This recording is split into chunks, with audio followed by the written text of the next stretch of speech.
Welcome back to the Data Driven Real Estate Podcast, episode 21. This week we have Jack Miller with T360.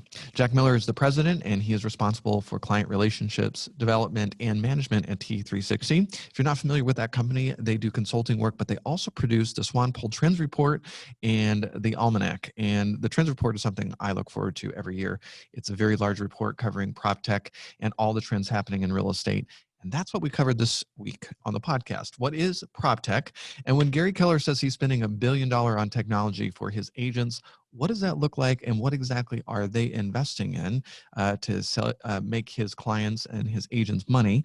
And how are disruptors and COVID-19 changing our industry in the residential real estate space? That and much more on this week's show. All right. Hey, welcome back to the Data Driven Real Estate Podcast, the podcast for real estate professionals dedicated to driving business using data. I'm Aaron Norris with co-host Sean O'Toole for Property Radar, and today we are very excited to have Jack Miller with T360. How you doing, Jack? I'm doing great. Thank you very much for inviting me, and I really appreciate it when you reached out, and knowing the domain that you guys are in, it seems like a really great audience for all of these topics. So I've been fanboying for several years. I've been chasing you, so I've been looking forward to this interview actually for a very long time. Our CMO came up. He and I were chatting about the podcast and a better way to maybe start. And maybe this is an interesting place to start it. What is it that keeps you motivated in this business in real estate? What gets you excited about the data and staying active? Well, we're in an industry that is in massive change and transition and creativity and capital and spontaneity. And this will be my 20th year in real estate industry. And it's never been a more dynamic time in terms of business models, capital, the capability of the technologies we have today. I mean, we were, 20 years ago when we were launching IDX websites and things for franchises, we had to carve our own forks. There was nothing that you could get off the shelf. There just wasn't anything off the shelf. So we had to make everything. And now there's just so many great tools, and we actually have an understanding of how to use some of them fairly well. It's taken us 2 decades to figure out user interfaces and to make things simple. And, so we're at a time of great creativity for the industry and a lot of innovative opportunities. So I think, any entrepreneur that's working in real estate right now, boy, what a playground you're stepping into. It's got lots of things that you can do. If somebody is listening and has never heard of T360, how do you describe it? Yeah, so T360 we're a research and management consulting company, and we focus exclusively on residential real estate brokerage industry and kind of the related industries. So we do a banner set of research every year, and we publish a trends report, which is the Swanepoel Trends Reports, and this year it's in its 16th edition. This is the prior year. You can go to t3trends.com and see that. What we write about in the report, we're not news, we're not media, we're analysts. And so what we put in our trends report is what we think should be on the executive agenda of leaders in the industry. And so if you're running an organization, it doesn't matter if it's a real estate brokerage, a franchise, a big, an MLS or an association, any of the connective tissue of residential real estate brokerage industry, if you're leading an organization, then these are things that we think that you should be thinking about. And we typically take about a 3-year view on what a trend is. So we look at things that we think are going to impact the industry. They're probably impacting now, and they're probably going to continue to have impact for another 2 to 3 years. So we're not trying to go way out in the future because that's hard. We're trying to look at what are the issues that belong on your executive strategic planning, for this year. And we publish a report every year in December. We also do research on the industry itself. So we publish a compendium, which is the Real Estate Almanac. It's about a 400-page publication that goes through, the top 1,000 brokerages, all the MLSs and associations, all the technology companies that serve the industry, the top 200 leaders in the industry. That's all. You can get all of that. It's on at realestatealmanac.com. We also have a print version as well for those that like a desk reference. And we really, Stefan Swanepoel, Yes. I was raising my hands. I like a desk reference. I mean, it's Desk beautiful. reference. Yeah, we'll get you. Yeah, we can get you that. We got this one. So this one comes out in December. We ship in the first week in December. This one, we ship the print versions in May. Oh, I have both, Jack. Yeah. I have December both. one, the December one's your 2021 trends report. So that's coming up right now. So it's just a couple of weeks away. Yeah. And we have a lot of investors. If people want to get it for a little bit less money, we offer pre-publication discounts. It's $30 off. Go to t3trends.com, get a copy. So, all right. Yeah. I first came across Steven Swanepoel as an investor. And so you mentioned, real estate brokerages, and I realize all those folks are your bread and butter clients, but we do have a lot of investor listeners too. And there is a lot of good stuff in there for you as well, especially the trends report. I think is probably a worthwhile. Is it like $100 and some odd or something? Yeah, it's usually $200. This year it's I think $169 if you order before December. So, okay. And we do have very strong actually secondary audiences with investors that want to know what's going on in the in the resale industry, because if you want to catch up and know what's happening in resale, this tells you what's going on in the resale industry.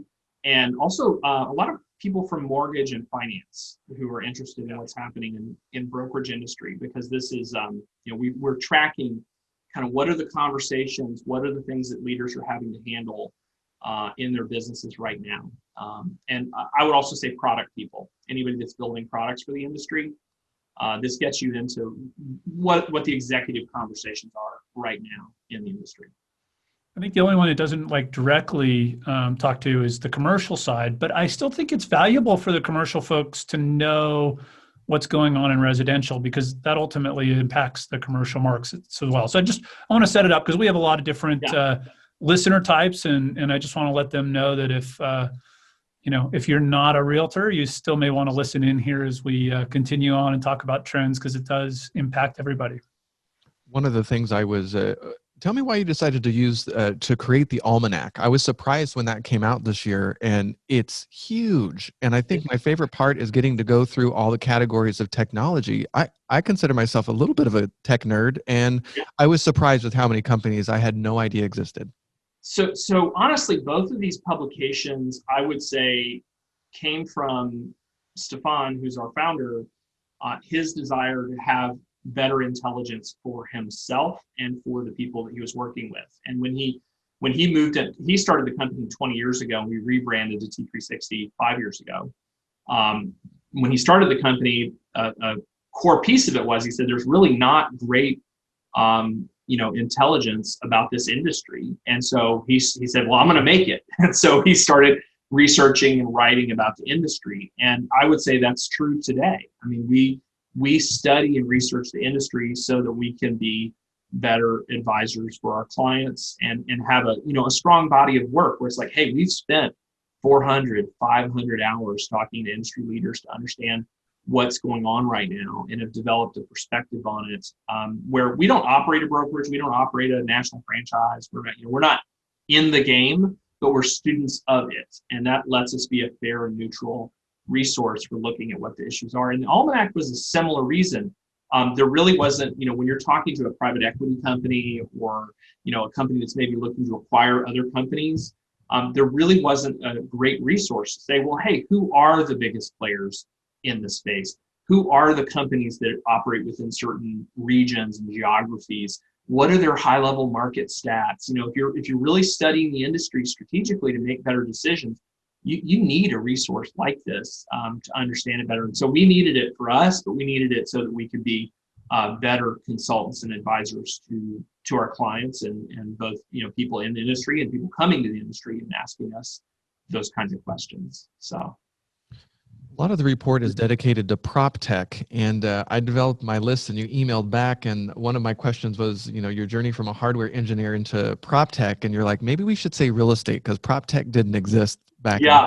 Prop tech's that's new lingo. I mean, it's 4 or 5 years old now. I came into real estate from engineering. I'm a computer and electrical engineer. I went to go work for a national franchise based here in Austin to build their technology, and was there for 5 years, and I fell in love with this industry. So this is amazing. The question I mean, you started with Remax right around It was actually with Keller Williams here in Austin. Yeah, Remax up in Denver. Oh, sorry, Keller Williams. But yeah. So you made that. Was that a result of the .com crash and like, oh man, I got to go find another industry? I'll say yes and no, because I was a serial entrepreneur in the 90s, and I came out of college, went to go work for a startup. We had $1 billion IPO. I made some money, not like silly money. I made reasonable money for a junior person at a company that it wasn't ridiculous. But then I said, hey, this is really great. Like this company's had an idea, went to market. So I did the same thing, and we promptly went out of business 2 years later when the .com hit. But it's some of the best money I ever spent, because you learn, as you gentlemen know, being an entrepreneur teaches lessons that I don't think you can learn any other way. And so when that happened, I didn't have to go find a job immediately. We were fine, but I was very interested in businesses that had a very high degree of sales focus and weren't as necessarily impacted yet by technology. And I'd always had an interest in real estate. And a friend of mine who was working with Keller Williams at Franchise, he was operating as their interim chief technology officer while they were looking for a permanent person, said, hey, you should come and look at what these guys are doing. They're really innovating this particular industry, which the company I came from was innovating in another industry. So I love that concept of like, I want to be part of a company that's changing the model or the dynamic. And so that's how I came to real estate. And then once I got here, I mean, this industry is so full of interesting people, interesting problems, new business models. It's got a lot of things for a person who gets bored easily to study and learn from. So that's my personal journey. Stefan, who's my partner in T360, he's been an industry executive for his entire career. I mean, he's been the chief executive, I think, 13 times. He's run a national association for South Africa. He started the MLS in South Africa. He's built multiple brokerage companies. And you'll find that's a trend. We have 20 employees now. Our senior consultants that work with staff, they tend to have come from significant industry experience. They've run brokerages. They've been at franchise. They've been, they've worked with tech companies in the industry. They've got a perspective because they've actually, been in the industry and have done the job before. So that's a theme I think we find with our firm. And correct me if I'm wrong, but I know I believe he at least used to do some M&A work in the space as well. Is that still part of the business? Yeah, still do. We're still, we did 2 transactions in the last 12 months. One was a fairly sizable one. And we currently represent probably between 8 to 10 companies right now. And I think there's several of those. I mean, we expect to do, a handful of transactions in the technology space annually, because that's just where we've been more active, is in the technology space. And so it's the M&A stuff's in mergers and acquisitions is in technology versus in brokerage We've done some brokerage. The other MLSs. Yeah, we've done some brokerage work. We've done some MLS work. We've done some merger and consolidation work in MLS. So we have we've had some significant experience in all of those categories. I just say right now the hot space for us is technology, is where we're seeing more activity right now on our M&A team. Okay, great. How would you define prop tech? So I think prop tech broadly is the application of technology into property and property related industries. So it's a pretty broad category. I mean, it's a lot of stuff in prop tech. And we have on the Tech 500, which is part of that almanac, it's on the website there. We identified hundreds and hundreds of companies, many of whom we knew, and some we didn't.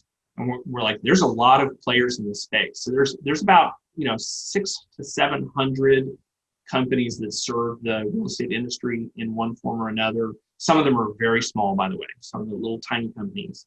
And so out of those, there's probably between 250 to maybe 300 that are significant companies that provide more than one product and serve the space. In residential space, you go into commercial, like some of the people that are listing it on here. Wow, there's a bunch of stuff over in commercial. There's a bunch of stuff over in mortgage. There's lots and lots of prop tech. But we've really focused on the prop tech that serves the agent, the broker, the MLS, the real estate association, and all of the constituencies there. What would you say would be the top 3 technologies that most of the people asking you to do consulting is really, what's the problem they're trying to solve? So I think based on the engagements that we have, which we do a lot of these, there's a lot of competitive pressure to keep up with the big boys of tech, right? So if you have the Zillows and the Redfins and to some extent the Compasses and some of these companies that have made very substantial investments in technology, marketing systems, consumer systems. So there's a degree of pressure to compete with them. So we do a lot of work in what I refer to as like enterprise front office, where it's like marketing systems to keep the agent, to keep your listings, to stay in front of the consumer and attract people to a company, a brand, and an agent.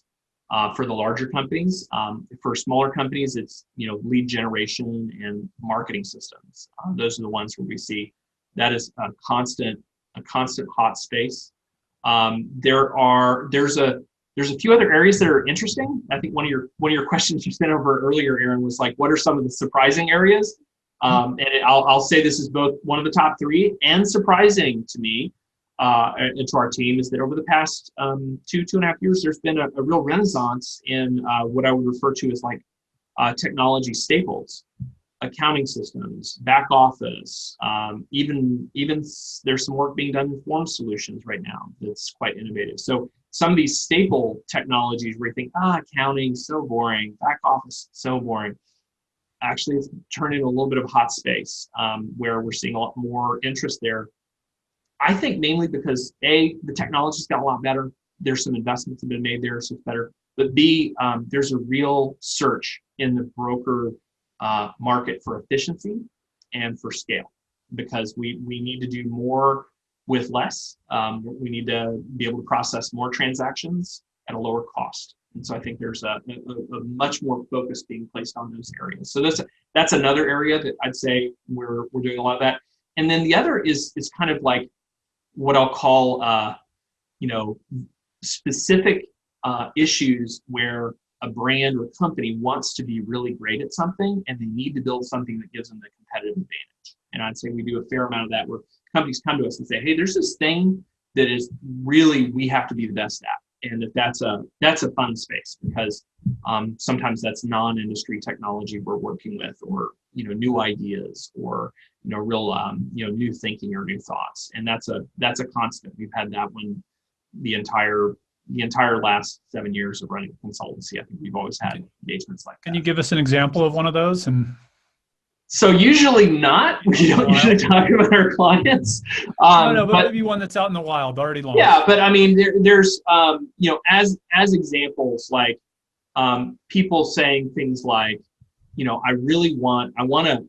want to stay in touch with my clients in a way that's unique, novel, and different. Like I want to have follow-up systems that are not just the same old. Like we don't want to send the same material. And like, so that's where you see specialty products. I'll give you some examples out of that space, like Lolo Gifts and Loop and Tie, and some of these where they're using a combination of data and integration tools in order to provide a more unique client experience. We've seen that too in the post-transaction market, which we wrote about last year in the Trends Report, where agents who do a lot of business, one of their biggest sources of business is the people that they've done business with before. And so that's an area where we've seen a renaissance of different technologies. And so you can look at like what ActivePipe does and how they do follow-up and incubation. You can look at any of the transaction concierge type companies and how they are saying, hey, we're going to stay in touch with you post-transaction, and having those white labeled for the company. So it's like, oh, this is our specific way that we incubate that consumer for further transactions or repeat referral over a long period of time, because agents are not great at that. That's hard to do without a system in place. So those are some examples where there was some work we did earlier, and now you can look at and say, hey, that's a product, that's a company, that's a space that is there where you can see how it's come into the landscape. It didn't exist that way 5-7 years ago. So, Is it me, or is residential real estate just really terrible in general at technology? so it's not a technical market. So it's a sales driven market. It's sales driven and it's people relationship driven. And my former startup we sold into school districts. And so our customers were people that worked for school districts, and it were usually teachers. And so I have a real fascination with that. Like, that's a human who does not spend all of their day in front of a computer, right? But they're highly relatable. They, you know people like this. They're in your life, right? And the realtor industry, the agent industry is a lot of that. These are not people that want to spend their whole day in front of the computer. They're not going to figure it out on their own. They need something that's simple. It works well. And the top people, they'll figure out anything. It doesn't matter. But the people that, the bulk of the agents, they do 6 to 7 transactions a year, and they appreciate technology where they don't have to go to a class every time to learn it. They can just pick it up and use it. And that's actually hard to build. It takes a lot of skill to build that kind of technology. So I'd say that's my personal fascination with it. But I'd say as an industry, we struggle with tech. It's hard. We spend a lot of money on it, and we have a lot of things that have not been successful in terms of the adoption and the use of technology. It's just taken a lot longer. I've got some great examples if you want some examples. Yeah. So my partner Stefan wrote a book about transaction management systems that he published back in the late 90s. And he's like, oh, this is coming. This is going to be here. And it was 15 years later before we really saw that happen, that we didn't have the software wasn't mature enough for it. And we also had an agent population and a management population that just didn't adopt software tools. That's not how they did business. They did business paper, pad, pencil, filing cabinet. That's what they were used to doing. And that's actually an interesting example too, because I think that some of what gets in real estate's way in that, right, is some of the, I don't call them fiefdoms, but the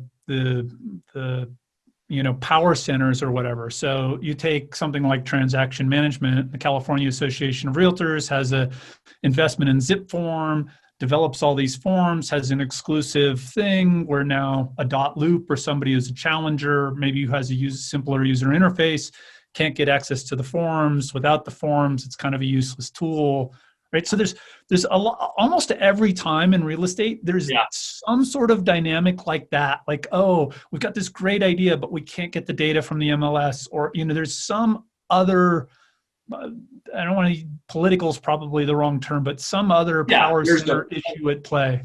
Yeah, and I'd say that's been a theme in this industry in a lot of different areas. Forms is a great example. I mean, the listings data itself is a great example. But I think that era is really coming to a close in a lot of different ways. It's not completely over. I don't think it's ever going to be over. But there's many examples where, like, it's a lot easier to get form licenses today. I mean, I had this conversation, by the way, this morning talking about form licenses and going into new states and all that. I mean, this is bread and butter for us, right? Yeah, so it really is. And I know, like some of our industry consultants have been working in the form space for forever. So it really is, it's slowly gotten better and better and better. So are there fiefdoms? Absolutely. But there's less of them today than there were 10 years ago. It's improved. We still have a ways to go. Yeah, the forms one is especially interesting. I mean, I've had probably 2 calls in the last month of like relatives, like, I'm going to sell my house to my sister, but we don't really want to hire a real estate agent, but how do we do the form? And it's like, those forms aren't available to you. It's so interesting to see, like, I live in Texas, and Texas actually has a very progressive, like, we have one set of forms for the whole state. And if you do business in Texas, I can, you can write a contract in Dallas. It's good in Austin. It's good in Houston. There may be some local addendums for, whatever you need, but a lot of common. If you're an agent though, right? If you're not an agent, you don't have access to those. Yeah. But I mean, you got to solve it for the agents. Otherwise you can't even begin to solve it for the consumer. I mean, if the agents are operating on all different stuff, it's a nightmare. So, California has that benefit. And I think Florida, those are where the big associations are. And so they've invested in that. Whereas in a lot of states, it's still kind of the Wild West in terms of people using their own stuff and crazy. It is. And it's again, the industry, because of the local nature of real estate, that is one of the persistent, it's the persistent background of the industry. It's like our market is a little different. We have different local law. We have different local customs. In Florida, you can sell a boat, there's a deeded boat dock. It's a documentum. Like, you don't have that everywhere else, right? So it is a little different. So you have to solve for the local market in all instances. It's not an easy problem, but it's one where technology is now getting more mature. The ability to handle big data, the ability to handle more complex, unstructured data sets has improved. So we're going to get there. It's just going to take time. Do you feel like maybe some of the big players coming in is really forcing a lot of the mega brands to pay attention and to grow up a little bit when it comes to technology?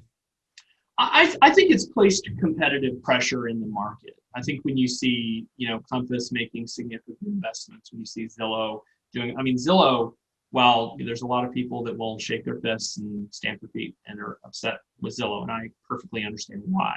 At the same time, they got us out of the dark ages that we were in terms of the consumer's experience with real estate and the frustration that they had of not being able to get to the data easily or not have a good user experience. So they really, it's a gift that they gave the industry to up their game in that area, because we've done business in places that don't have a Zillow. And I have to tell you, the consumer experience, it's lacking sorely. And I think that competitive pressure is good for the market and it's good for the consumer. But yeah, to answer your question, I do think brokers and franchises have felt that pressure, and I think they're feeling it as much or more today as they have for a long time. I love Gary Keller's Inman Talk, where he told the audience about him spending $1 billion on technology for the Keller Williams brand and describing the tech-enabled agent versus the agent enabling tech. It's one of my favorite YouTube videos of the last couple of years. Yeah. For $1 billion, what are these mega brands investing in? Like, what are they focused on? Well, I think principally it's two areas, and it kind of almost is always two areas in real estate. It's either customer acquisition or it's efficiency. And that those are like the broad themes you see in where they're choosing to make those investments. And then within those, then you go, okay, well, let's talk about, what is their philosophy towards customer acquisition determines where they spend their dollars. You have companies that spend massive amounts of money generating, inquiries from online. Billions and billions of dollars have been spent there. There's been a quiet renaissance in the brokerage industry about, hey, why don't we spend money on our clients? Why don't we spend money on our stay in touch technology? Why don't we spend money on things that consumers who used our brand before will find useful and valuable? So there's been a quiet renaissance there the past, 8 to 10 years. So we see that's where you get companies like MoxieWorks that have really invested heavily in that. That's where you see some of the companies that are building technology that just makes that consumer experience of working with your agent much better, like Real Scout. They've invested a lot in making that whole experience of I'm shopping with an agent. Even HomeSnap, which now powers Broker Public Portal, has some of that DNA of like, let's make the process, the customer experience work a lot better. So, but those broadly are the two areas.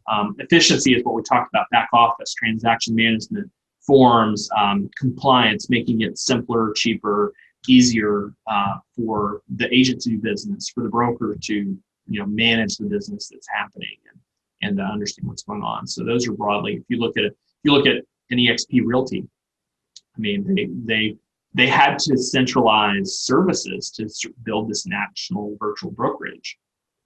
So that's where some of their investment is into that. How can we operate efficiently at scale without offices? Okay, well, they spent a lot of money solving that problem for themselves. And other brokers, well timed and well played. Yeah. Well timed for sure. Yeah. Holy cow. Open Door IPO is coming up. And it's been disclosed now that there's very little money being made on these transactions, and it seems like they're going to be relying heavily on the auxiliary services. How long can these companies not make money with these buy-sell transactions before investors are like, we're going to pass?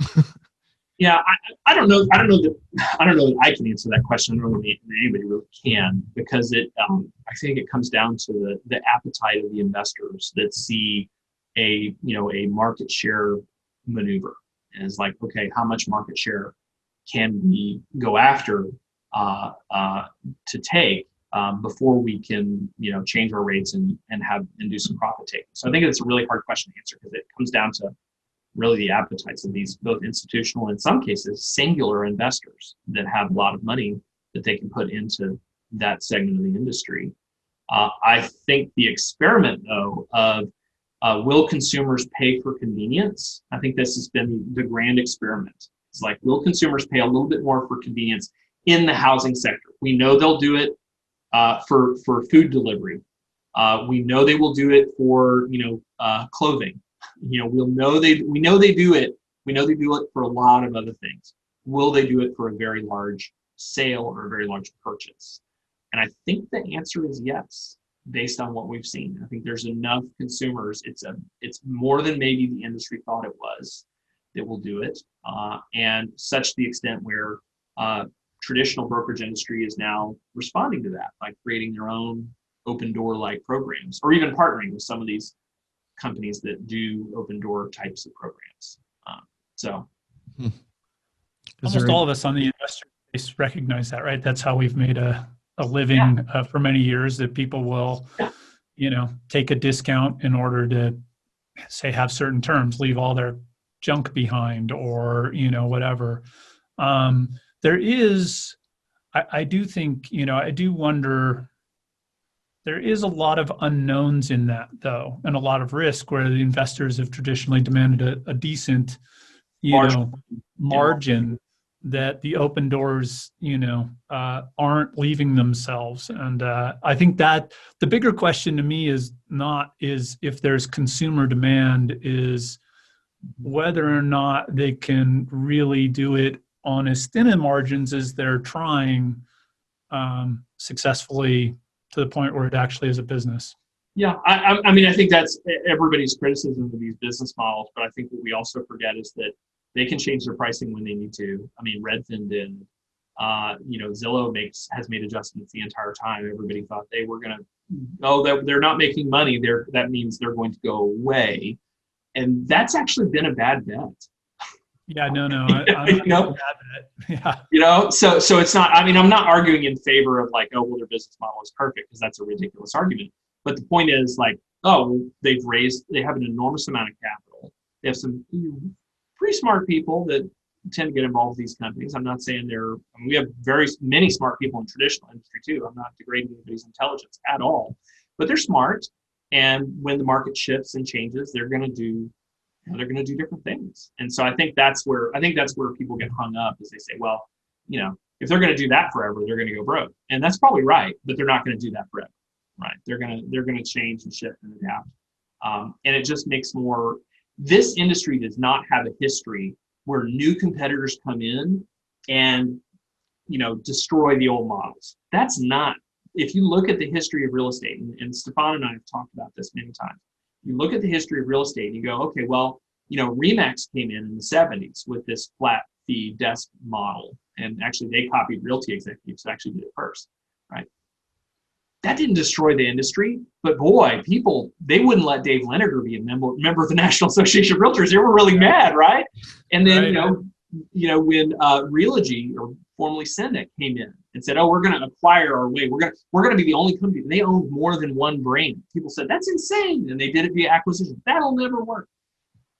Realogy's here today. I mean, we can say lots of pros and cons, but the history of the industry, if you look at it closely, what it shows you is that when a new model or new offering comes into the industry, it just adds another option on the shelf for consumers. And once the operators figure out how to run it sustainably, it sticks around. It doesn't blow up the old models. It maybe steals some of their market share. It takes away some of the non-performers, right? But that's what this industry, when we talk about innovation in this industry, that's the history of what it looks like. It doesn't look like game over.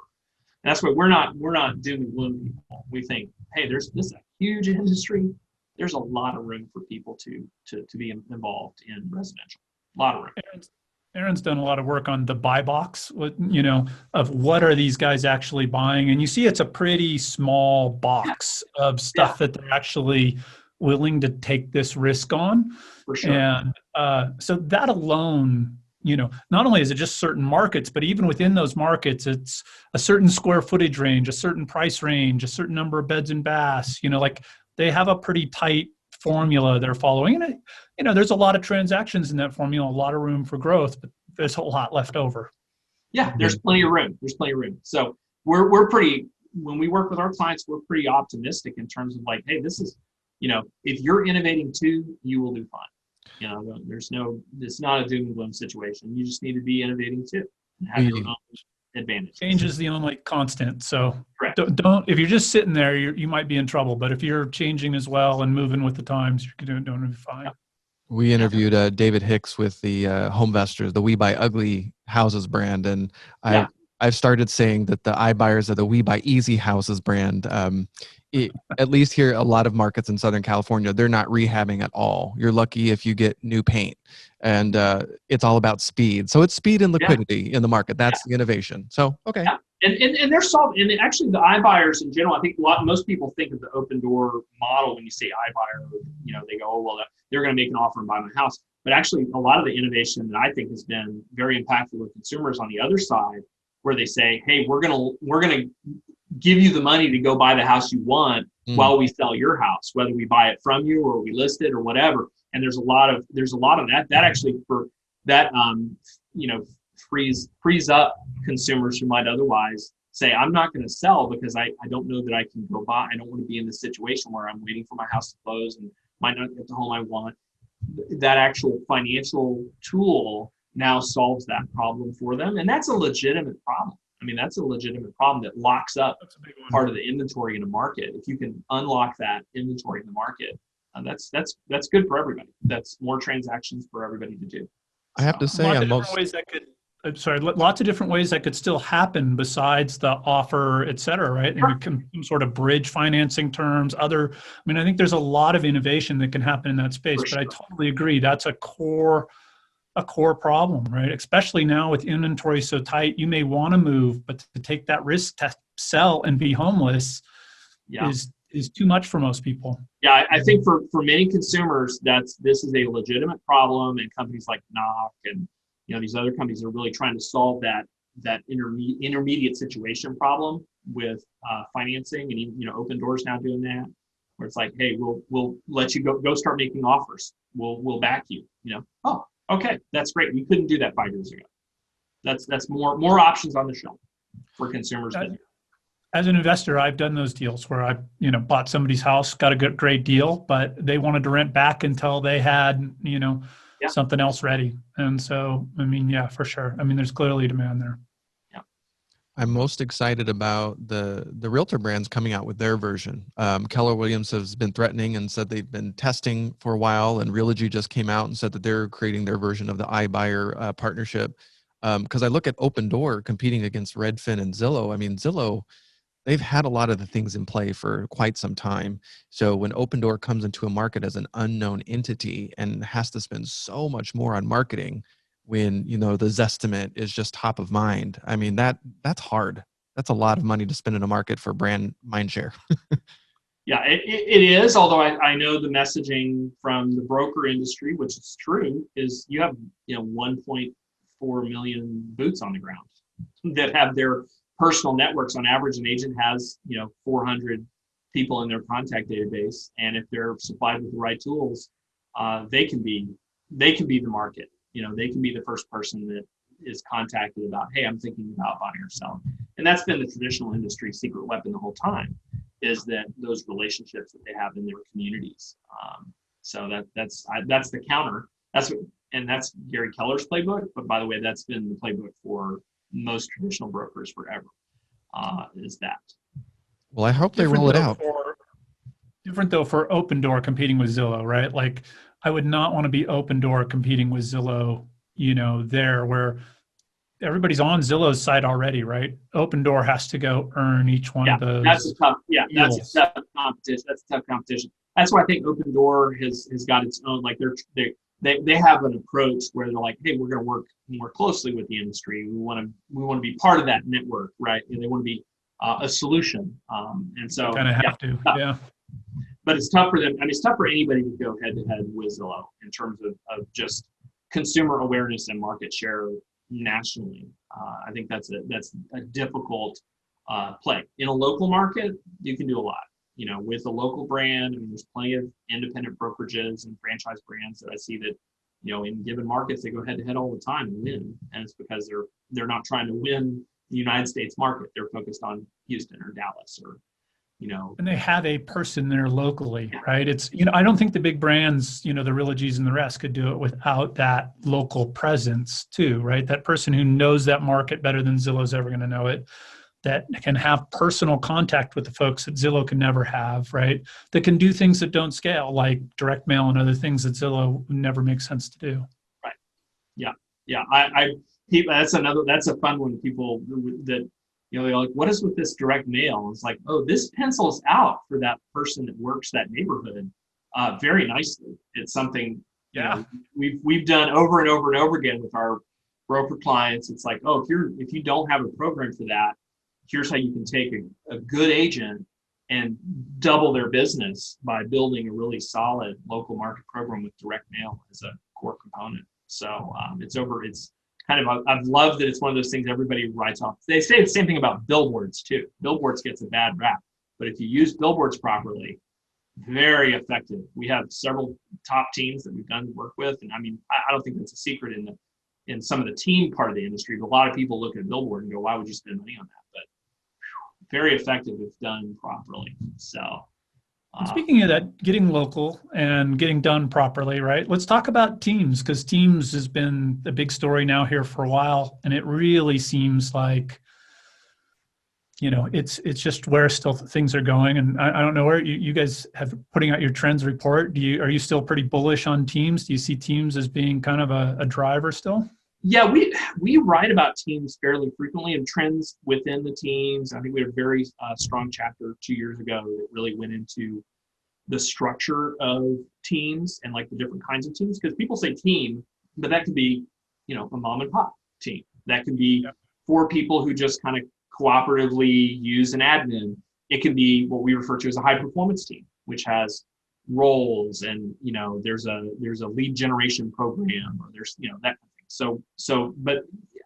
And this year we're writing about, we had a chapter in the 2021 report coming out about the lead generation oriented business opportunities that are being exploited really heavily by teams. Teams have really made tremendous advantage of lead generation more effectively because they're able to establish standard practices and accountability for what happens with leads. And so we've got a whole chapter going into what that looks like, whether you're a team or a brokerage. So they have grown in market share every year for years.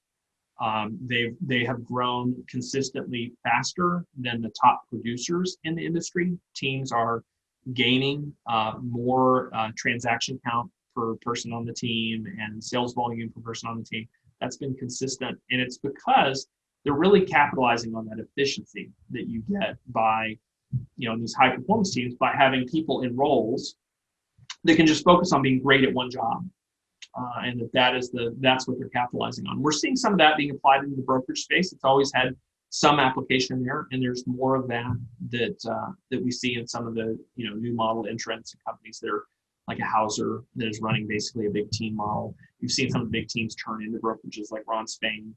And what I will tell you is if you're running a traditional brokerage and you look at the performance of teams and you look at your net profit percentage and you look at their net profit percentage, you want their net profit percentage. Like it is, it's astonishing. I mean, it's 3, 4, 5x what you can expect in traditional brokerage. And lots of people say, oh, can't do it. Not, there's lots of naysayers.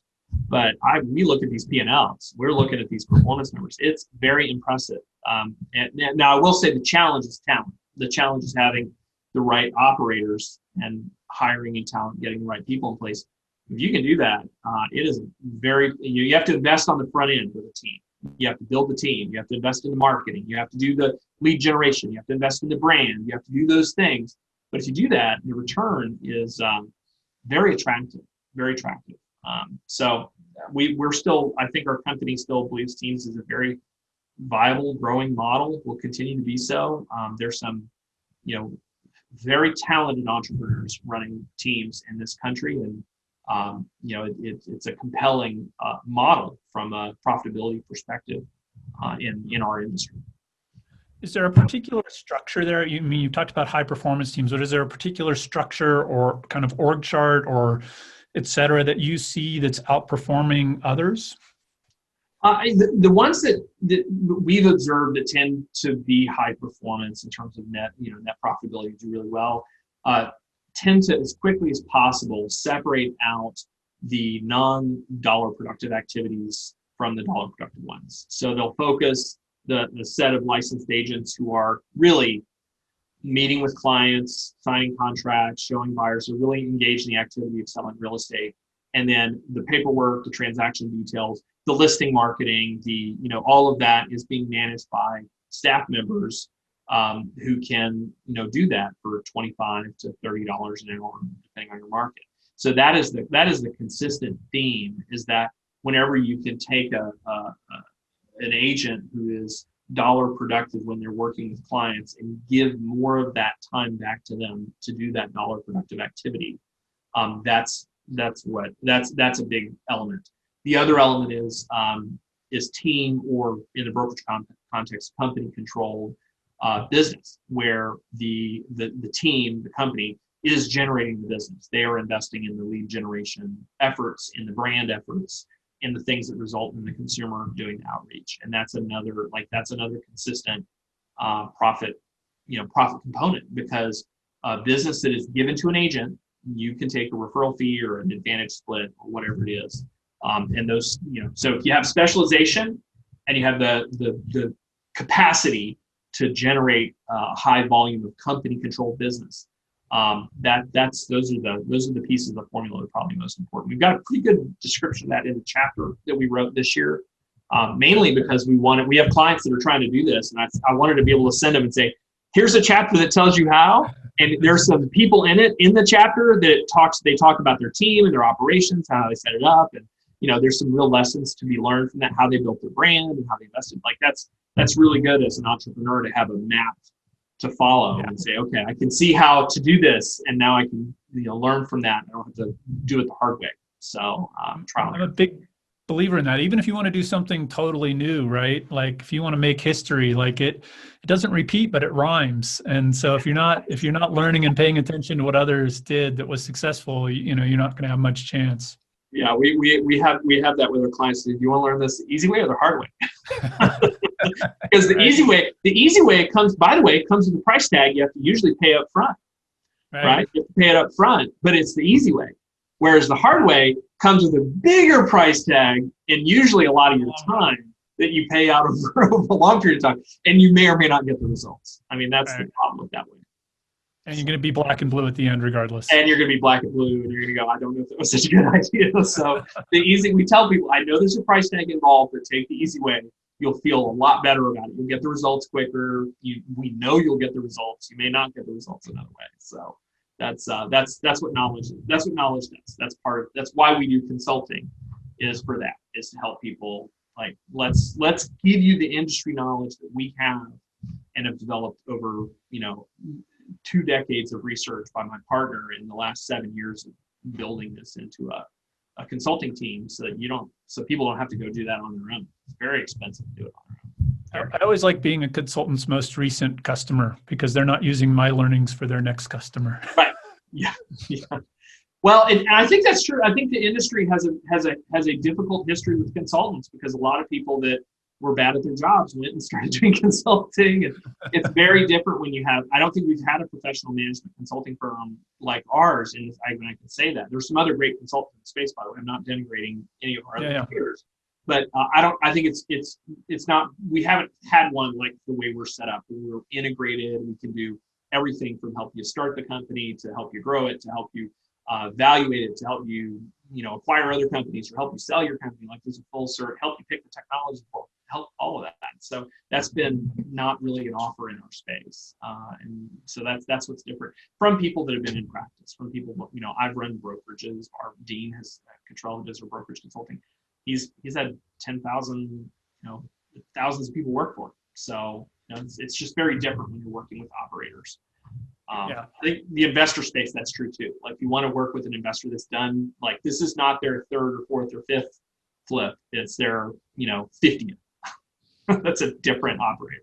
It's my number one piece of advice for somebody an investor coming in is like find a mentor that's already done it and go work with them.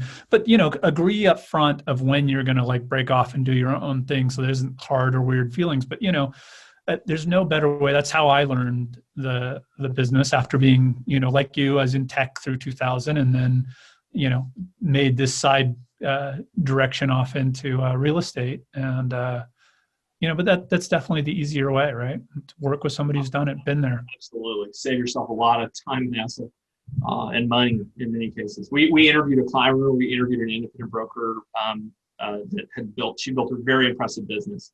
And the interview, I said, how much did you spend building this business? And she was like, I spent $250,000 making mistakes in the first 2 years. It's like, wow, it's a big number. But she was very upfront about it. She was like, yeah, I didn't know what I was doing. I didn't have anybody that was advising me. It was $250,000.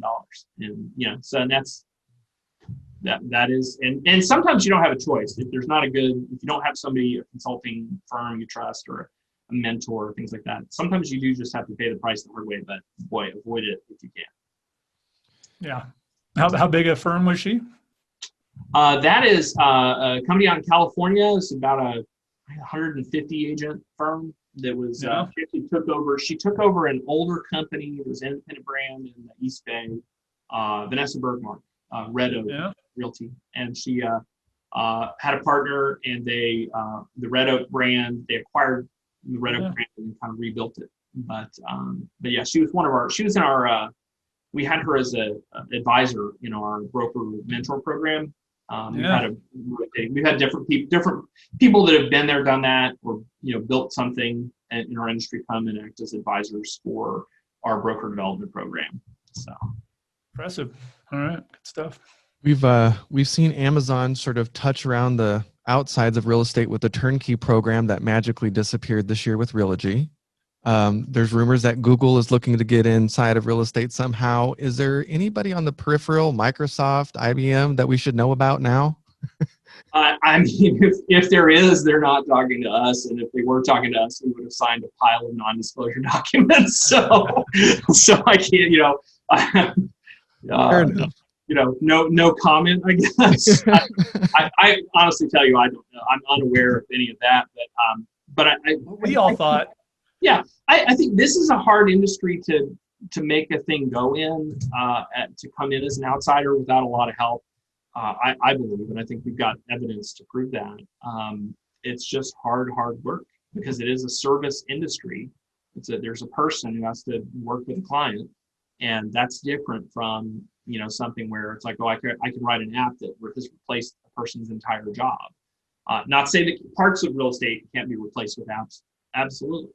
But I think it's still at the end a service industry and a unique product. Every house is a little different. It's not the same. So that is, anything that's commodified, we've seen can be technologically, accelerated. But houses, it's tricky. People, very tricky. We're all so individual. I thought Realogy's move was very funny because they dropped Amazon's turnkey and then they signed a partnership with the AARP. I'm like, those are on opposite ends of the spectrum. That's hilarious. When you're that big, I think you do a lot of different things. You're like them, yeah. With lots of different angles and approaches to the consumer market because those are likely different customers. We're getting close to the end now. I'm just wondering if we should, if there's a big, 2021 is coming. You're working on your trends report. Obviously, you don't want to give it away. It's available for sale and should get it now if you want the discount. But leave us with something, some tidbit for 2021 of, what all these folks should be thinking about, or, out of your report, and not, don't give away the big surprise in your report, but just something. I don't know that you had this as one of the questions earlier about, what are the big surprises coming in trends? Yeah. And what I can tell you about trends, and this is I get straight from Stefan, he has done more trends work than anybody in the industry, is he will tell you that it's not hard to spot the trends, to say, oh, we see Teams, like people have been talking about Teams forever. So it's usually not hard to see the trend coming and say, hey, we're looking at this stuff that happened in New York out on Long Island, and some of the subpoena hearings with the state senators there. It does not take brilliance to go, there might be some regulation related to diversity in housing and how people are treated. There might be some regulation coming out of that. So that doesn't take brilliance. It takes just smarts, just plain old smarts, observing the truth. But the hard part is timing, is how soon are these things going to happen? And right, I think transaction management. Transaction management is exactly the example. You can go like, hey, digital transaction management makes everything better 15 years later, because it's hard to tell. But what we can tell you that I would say, again, it's a surprise, but only if you're not been watching, right? Is how quickly the pandemic reconfigured our industry for digital adoption. Like, that has been an enormous change that I don't think is fully. I know leaders have talked about it. We've talked about it. We've had industry leaders on our Fireside Friday chats that we do every Friday, and we've talked about that. But I think the impact, I think there's a tail to that, where it's like we have primed a whole group of people to learn on Zoom meetings, to show up and communicate digitally, to show houses with, without the client there. Like, there's a lot of people that do a fair amount of business that had to figure all that stuff out this year. And it drove adoption of technology. It accelerated that technology adoption, which, by the way, was already speeding up. I mean, we were already going through a speed up. So it's driven that. It's driven the trends in office space. People are saying, do I need the same office space I had before? And the answer is no for a lot of them. So I think the big takeaway, and you'll see that in the report, we write about it, is how the COVID pandemic has really pushed the speed at which these kinds of changes are being accepted into our industry. And not just ours, it's in a bunch of other industries as well. But real estate, very specifically, had a lot of things that drove it faster because of the way that we do business and because of our business model. So I think you'll see that. I think you'll see that more in 2021. We've definitely seen that at Property Radar, right? Because all these folks that are used to going to, whatever it is, Kiwanis or, I don't know, church or whatever, and meeting new clients, and then they can't anymore, right? To use public records to find potential clients and find their phone numbers and the rest, right, has been, kind of necessary for a lot of folks that lost that normal place where they make those relationships. So we've definitely been a benefactor, and I'm sure lots of other tech companies have as well. Yeah, there's going to be a tail on that, where we all had to learn new skills this year. The realtors, just as much as anybody, and that's going to change the way the business operates in I think a lot of different ways. And we do write about that in the trends report. But I also think it's one of those things where if you look at it, you can start drawing some conclusions and say, okay, yeah, that's going to, that thing over there, that's going to be different because of this persistently. Yeah. So, but for those interested, we write this report every year. It's at t3trends.com. If you pre-order a copy, it's $30 off up until December, our ship date in December. We ship it out first week in December. And we'll do some webinars. We're going to do some overviews of it as well. We typically do some content around the release. So we'll do some additional materials and be hosting some guests and talking about a lot of things related to trends because that's the space. That's where we are. And look at t360.com. And is the Almanac a yearly thing too? And the Almanac is, that comes out every year. We publish digital versions of the list starting in January. So the first list we'll release is the rankings of real estate industry leaders, which is out in January. And then we work our way through, we do enterprises, the very largest companies, and then we do MLSs and associations, and we do the top 1,000 brokerages. That's the last list we release digitally. And then with the print publication, we ship those in May. And that's also available for pre-order if people want a print copy of that as well. So the Almanac also includes your top 1,000 agents and your top brokerages, and yes, puts it all together. All of our lists. All of our lists in one place, and then there's a digital. You can go online, go to realestatealmanac.com. It's searchable. It's all there. The publication has some additional analysis and charts and graphs and some kind of cool stuff. It's only for the print publication, but the actual raw data in terms of searchability, you can go there and learn a lot. I mean, especially if you are adjacent to real estate industry and you want to know, like, hey, who are the top leaders in this real estate? What are the top, Keller Williams franchises, or who are the biggest independents? Like, it has all that. That's all online. You can go look for that. And the book itself also has some, year-over-year trends and who are big movers and changers and who's going up, who's going down. That's all in the report. So there's additional material there in the print, which is very interesting if you are an industry trends person. I am. Mine's already ordered. I will make sure to link it in all the places that we publish this. And I just really appreciate your time. Thanks for joining us. Yeah, I was delightful. This is my favorite topic to talk about for hours on end. So you gave me a legitimate excuse to talk about real estate more. Sounds good. All right. Great. Thanks, gentlemen. I appreciate you guys having me on. Y'all have a great day. All right. Bye-bye. Bye. Thank you for listening to the Data Driven Real Estate Podcast. You can find show notes and links to some of the resources mentioned in the show at datadrivenrealestate.com. Click that Join the Community, and you'll be forwarded to the Property Radar community where you can ask questions about the current show and even see upcoming guests and ask questions there. We'd love to engage with you in the community, so check it out.